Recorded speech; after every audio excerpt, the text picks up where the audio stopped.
Greetings. Welcome to Mental Wellness for the Culture. I am your host, Belinda Gordon Battle, owner and clinical therapist at BGB Counseling Services. This is our opportunity to interact and engage in the path to mental wellness as a significant and essential part of our culture. This season on Mental Wellness for the Culture, I plan to speak to experts from our culture about creating and maintaining balance and resilience, surviving trauma and domestic violence, the value of sisterhood and brotherhood, self care, the aging process, and Black love. We are talking about mental wellness for the culture. Today, I am so excited to welcome the amazing Dr. Satara Streeter Corbett. She is here to talk to us about Black love. I don't think we can do a 24-hour show, but if we could, we would. Hi, Dr. Streeter. How are you? Hey, how are you? I'm so happy to be here with you. I am so excited to have you. Full disclosure, this is my friend and my sister and mental wellness for the culture. She understands mental wellness, she understands the culture, and she knows how to bring those two aspects together. I'm so proud to have her here today. Dr. Streeter, tell me, what do you think of when you think of mental wellness for the culture? What do you think of? I think it's something that we are so deserving of. It is something that sometimes has been held back from us, where we've been in spaces where we really had to fight to be well because there were so many things working against us for our wellness. But it is our time. It is our time to be well. It is our time to be whole. It is time to get our relationships right with each other, and leave the focus from other folks and really focus on us. So this is our time, and this show is so appropriate for just that. You are so correct. This is our time. If not now, then when? I love that, Dr. Streeter. Tell me, what exactly is Black love? What are you talking about? So one thing I will say about Black love is it is the cornerstone of our community. Like, we can't do anything if we don't have this love for ourselves and this love for each other. But the other thing to think about, Black love is a miraculous love. You know, we weren't meant to love each other. We weren't brought here 400 years ago to love each other. We were brought here to work, to breathe, to be property. So the fact that we are able to still push our way through and find ways to love each other and find ways to get past the trauma and really connect, it's a miracle. And we are so resilient for being able to do it. Yes, absolutely. What can Black love do for our mental wellness? How does that connect? Right. So, again, like I said, it starts with love of self. Like, when we are able to love ourselves, when we are able to show ourselves grace, when we are able to forgive ourselves, when we are able to be kind to ourselves, we're able to be kind to other folks, especially those people we are in partnership with. And that love, it just flows and flows. It flows to our children. It flows to the community, in those greater places that we have to be. So it's the cornerstone of all. Yeah. I love what you said. We have to be kind to ourselves first, give ourselves grace first. And then that will flow and create the community, the culture that we need to be happy, to be able to survive, to be able to support each other as we move through this world. I think that is so important. What happens to a community that does not experience this level of love? Right. We kind of see our community imploding on itself when it doesn't, when we've been taught to hate each other, when we've been taught not to support each other, not to connect with each other, not to build together and hold ourselves together. It literally destroys our community. It's really our downfall. Whereas when the opposite is true, when we are able to love, when we are able to reach out, when we are able to build, when we are able to see the goodness in each other, that's where we build from. Oh, I love that, because it's saying to me that our love extends beyond our house and our home, that Black love is something that's for the entire world, and that we deserve it, and we need to take ownership of it. But how do we do that? How do we take ownership of love when it's been something that, like you said, we came into this country were brought into this country as Black Americans, brought into this country not to love, but to work and to be bred. How do we take ownership back of that love? Right.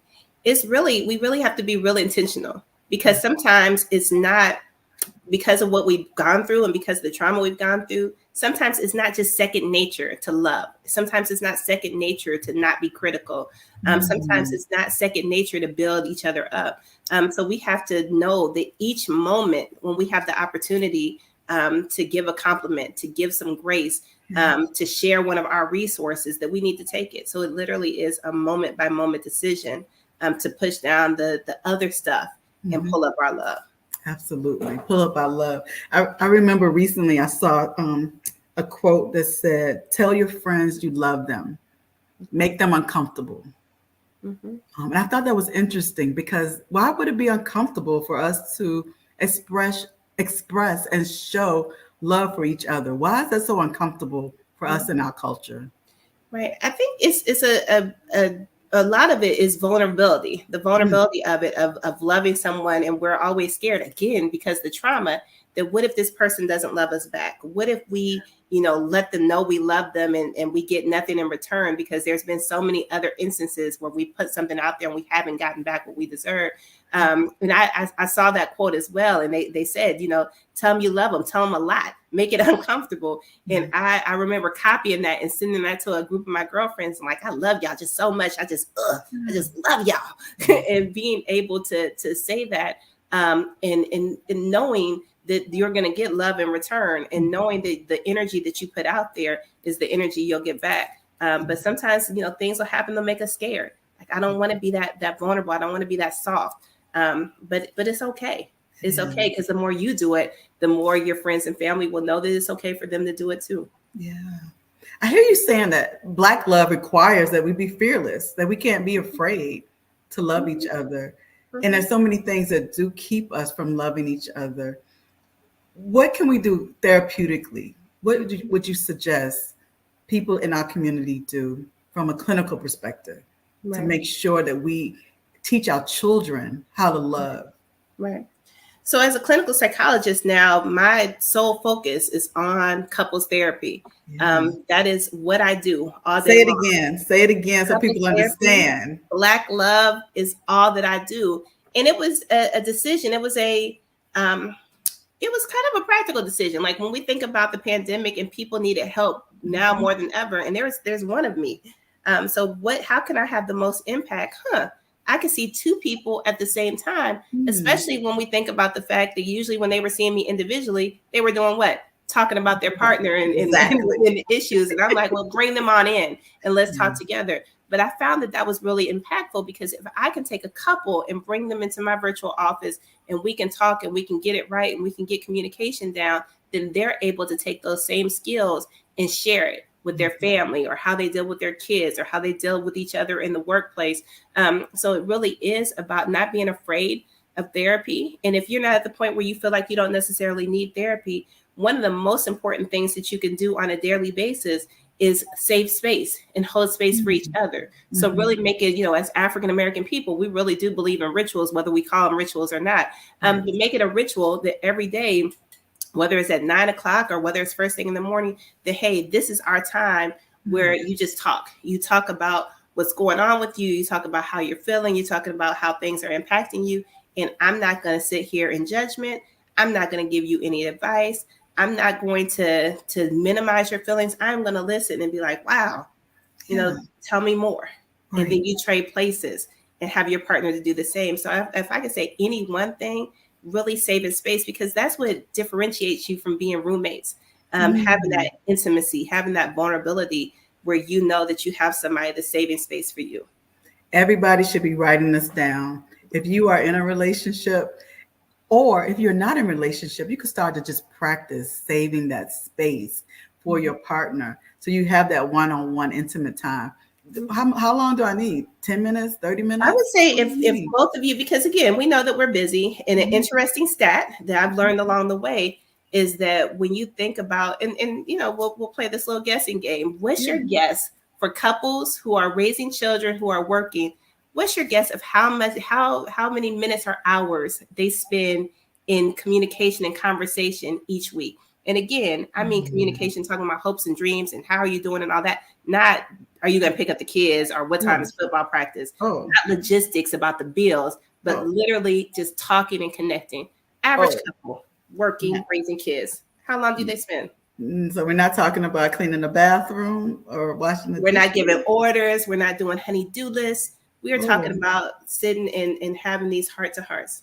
How many hours or minutes each week? Wow. I'm just thinking to myself, 5 minutes or less? It's about that, but 38 minutes. 38 minutes. The research says we spend between 38 and 43 minutes with our partners, really, truly communicating and connecting. Yes. And is it a wonder that so many of our relationships are in trouble? Yes. If we're really not spending that time. So we have to do the things like making time to connect. We have to do the times like, scheduling a date night. We have to do the time about being intentional about, when you leave, making sure you check in and say, hey, honey, what you got going on today? Right. And when you get back, hey, how was your day? And like, not just say it in passing, but like, no, for real, tell me what happened with your day. Exactly. Having this conversation. There's another conversation that we learned, as Gottman therapists called the State of the Union. And that's a conversation that once a week we should be having with our partner where we're talking about, these are the things that you did this week that I really appreciated. Yes. These are the things that I feel like we really got right. But here's an area that could use some growth. This is an area when you woke up Tuesday and was grumpy and you just fussed all day, that threw me off and that really messed up my day. And I wish we could figure out a way for you to express yourself without being snappy, so that in that way stuff doesn't get swept under the rug. Because you have this one time every week where you're talking about the positives of the relationship, but you're each picking one issue that you all could grow from. And then you end that question with, how can I make you feel more loved this week? Ooh. And give it and really take and listen. And how can I make you feel more love this week? I was on a session a couple hours ago and the wife said, you could make me feel more love this week if you would rub my feet. Ooh, I like that. And he wanted her wonderful lasagna. So he was like, you would make me feel real loved if this week you would take some time to make your famous lasagna. So there's little things, because now, how often do we in relationships, I know you've been married for a long, long time. Long time. long time. You was married before it was sexy. Right. we were young women. I jumped the broom before we owned brooms. So, but there are times even in our relationships that have lasted a while that we're like, I wonder what he's thinking. I wonder what's going on with him. I wonder why he's snapping today. And being able to have that forum where this is, and I would say, not make it this all doom and gloom, like this is, the session where she's about to tell me everything that I did wrong. Because remember, we're talking about one thing, but also surround that with something that could be part of the date night. That could be something you do while you take a walk. That could be something you do on your way to driving somewhere. But where you have, this is our time, this is what we do. And we end up better because, again, you're ending the conversation with, what can I do? Make you feel more loved, make you feel more seen, make you feel more heard. Right. And who doesn't want that opportunity? Right. So the outcome of that conversation is always going to be positive. Always. If you can, it makes sure that question is there. I think these are some great tips, some great interventions, things that we can actually put into play. And it's very practical and easy if we just adjust our schedule and commit.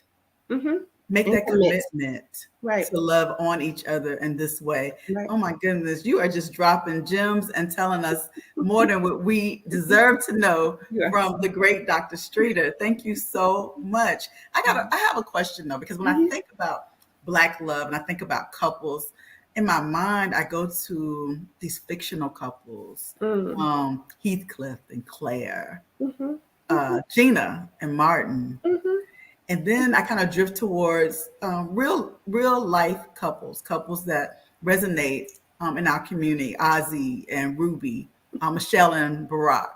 And I think to myself, who is the ideal couple? Who should I be following? Should I be following anyone at all? Should I be following Diddy and Young Miami? Who should I be following? It really, I think one thing that we do together, you do well. I think about the African American tradition of creating quilts, right? Yeah. When we may have some grandmothers or aunties that used to be quilt makers, and what do? We piece together things and make them beautiful. And I think that's sometimes what we do when we think about what we're following. We sometimes have to piece together because we might look at our parents' relationship and that might have been a little bit raggedy. We might look at other relationships and like, oh, I don't want that part of it. So sometimes we are piecing things together so we can make it our own and we can individualize it to make it something wonderful. Yes. And we need to look around and see what's available to us in our own culture, in our own community, in our own families. I believe that. So not necessarily look outside of us, but to look what's around us and what's inside of us to make sure that we can learn from the people that are right there, tangible, accessible to us. Absolutely. I agree with that. Yeah. Absolutely. Can you give me an example of how therapy may have helped a couple? How it may have helped them move from one place to another? Right.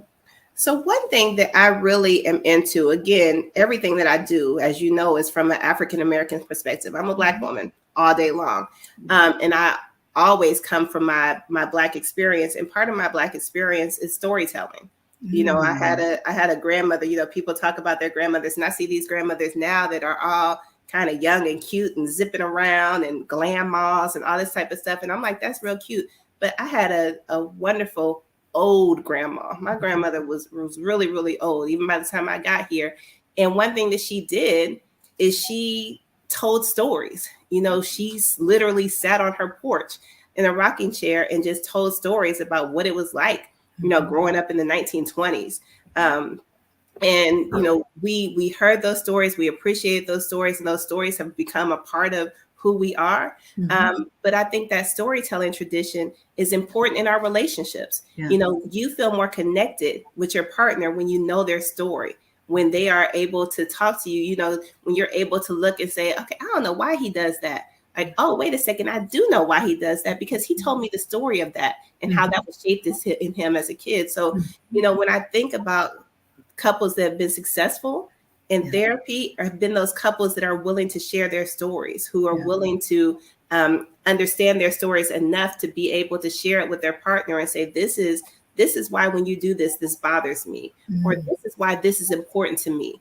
I'm one of those people who, grew up super poor, and I decided, that I would never, have that type of poverty in my life. I just didn't want that. So when I am working and saying, hey, we need to budget and we need to make sure we don't run out of money, he could just see that as, oh, she's just frugal. But if he hears my story about what it was like not knowing about your meals when you were growing up, or what it was like, living in this area, then it's like, oh, well, maybe I shouldn't just buy that extra pair of shoes because that's going to drive her over the edge. So couples who are willing to know and share their stories with each other are the couples that are really helped through the therapeutic process. Absolutely. So I hear that you're saying that it's important for those stories to be shared, the authentic stories, the truth. What if my truth, my story is one of trauma? Poverty itself is trauma, but there are other forms of trauma that exist out here for many of us, especially if you are Black in America. How do I open myself up to share my story with my partner? Right. I think number one, that it's especially helpful if your story is one of trauma, because you need to be able to share that. You need to be able to rectify that kind of within. But it's also extremely important that your partner is a safe space. So, oftentimes if you say, I was in another therapy session and she kept saying, he won't talk to me, he won't tell me anything. So I had to ask her the question, why is it? What happens when he starts talking? What happens when he starts sharing? And then it came up that he had shared a story before and she threw it back in his face. And it came up that he shared a story before and she cut him off and started talking about her own story. And then it was like, oh, that's why he's not talking to me. Right. Let me create this space for him to talk to me so that he could do just that. So that the stories of trauma are important, and they need to be told and known and acknowledged, and someone to share their empathy that you had to go through that. And your partner is the best person to be able to do that. I'm sorry you had to go through that. I'm sorry you had to see that. Mm-hmm. Mm-hmm. I love that. And I'm thinking about how appreciative I am of the fact that you are in a position where you could create that safe space. And then couples can go home and mimic that. But because they are in contact with a licensed professional, that you can create that safe space, you give them an opportunity to speak, and then you give them objective direction as to how you can help the couple grow. Each person grow individually, but then help the couple that they continue to grow. That safe space is something that is difficult to create in the world. Right. And I think young people especially, I always think about young people whenever I used to work in schools. Young people find safe spaces. They know the safe teachers, the safe counselors, the safe security guard. They know, and they gather in that spot. They make it their own because they already know that it's safe. And we need to make sure our homes are safe spaces for Black love. What are some practical things that individuals that are seeking love can do for themselves? So, as I said before, the first step is loving yourself. Yeah. Being that person that, you would want to be with. Being that person who spends the time before their love comes, making sure they're ready for their love because they are ready and they know who they are and they have gotten, their mental health in a row, their ducks in a row. They have talked about and thought about and come to acknowledge their trauma and how it impacts them and how it impacts the way that they move. They have created circles of love around themselves, even if it's not in the romantic sphere, that they have, these friendships of people who are rooting for them, who are not toxic, so that someone can enter into that space. I think those are the things that they need to focus on. Yes. Making sure that I tell couples all the time that you have to have a thing. Like your thing can't just be, oh, I just want to be in love and I just want this marriage. No, you need to have a thing, even if that thing is, I like to crochet. Right. Or I like to go jogging, or, I'm into music, so I write music. Whatever that thing is, you need to have a thing. But, when you get with somebody, that's not the time to find your thing. You're supposed to already come in having it. Your thing. Yes. So that you can differentiate and you know who you are as an individual. But then when you get connected with someone else, that you all have a wonderful thing as well. Absolutely. That is so important. You have to have a thing. When I think about Black love and making sure that we create a safe space for Black love, please understand, I hear your passion, I see your passion, but what do you have in the works to help the community, to help the culture to become more involved and engaged in Black love? So the biggest thing that I'm excited about is I go around the country actually to do something called the Art and Science of Black Love retreat. And of course, this came from the Gottman. I'm a certified Gottman therapist, and the Gottman method is a method of therapy that involves 40 years worth of research. So this is tried and true things that previously, because I look at some of my colleagues that don't look like us who do the Gottman method, and they charge upwards of $250, $300 an hour. And a lot of times that information is just not accessible to us because we don't have that in the budget. But it has been my mission to write grants and be able to get money and figure out other creative ways to be able to take this information and spread it. So yes, there's some work that I do here in DC that's one-on-one with couples. But my real passion is creating these these Art and Science of Love retreats where couples come in for a weekend and we really just go through kind of the steps of therapy, the steps of communication, so that they walk away so much better and so much more informed with what they have. So that's the thing that I do that I'm most excited about. The Art and Science of Black Love. I love that title. What's the origin of that title? Before we invite you to Miami, tell me a little bit about that title. So, that because it's based on research and it's a whole curriculum, that there is an art to loving. There's an art to be intentional. And then there's some science behind it. There are some for real do's and don'ts when it comes to communicating with your partner and being with your partner. So we're talking about the art and the science of love and how can you master both. So did you say you had a Miami date in mind? I'm waiting for you to invite me. Oh, And I well, will be absolutely there. You and 15 of your couple friends. I okay. am absolutely there. Listen, we can do that. Okay. Don't Sounds don't like don't a ask plan. twice. It's going to be taken care of, and I believe that some of our listeners will definitely be on board to attend the Art and Science of Black Love retreat that will be held in Miami in the very near future. But Yes. I also know that you have other projects that are in your backpack. What else are you Oh, working on? so there is, I did do a book here recently. I wasn't even thinking about it. So now I got to do this whole little turn thing to grab it from behind me. Get it? I have one of them. I wonder which book you're grabbing. So I Okay. am talking about Black Genius. I don't have Sankofa. I see Sankofa there. I don't have that. Oh no, that is the one I have. Wait a minute. Yes. Yeah. See? So yes, this is the Black Genius Project, a project that I'm extremely proud of. You know, you and I know as therapists that journaling is a really important part of the process, whether you're actively in therapy or you're not. To be able to sit and journal and think about what's going on and what you're doing, and what how life is impacting you, that's extremely important. So all of my clients journal. Um, and once, I run a nonprofit here in DC, so I received a grant to get journals for all of my clients because that's what I wanted. And I was What's the looking. name of your nonprofit? It's Ascension Psychological Services Incorporated. So I was looking for, this journal, and I wanted it to be African American themed. I wanted to pull in history. I wanted it to have writing prompts and all of that. And I looked and I looked and I Amazoned and I looked and I couldn't find it anywhere. I could not find the journal that I wanted. So there is another proverb that says, we as Black people, we either find a way or we make one. And this is a 3-year project.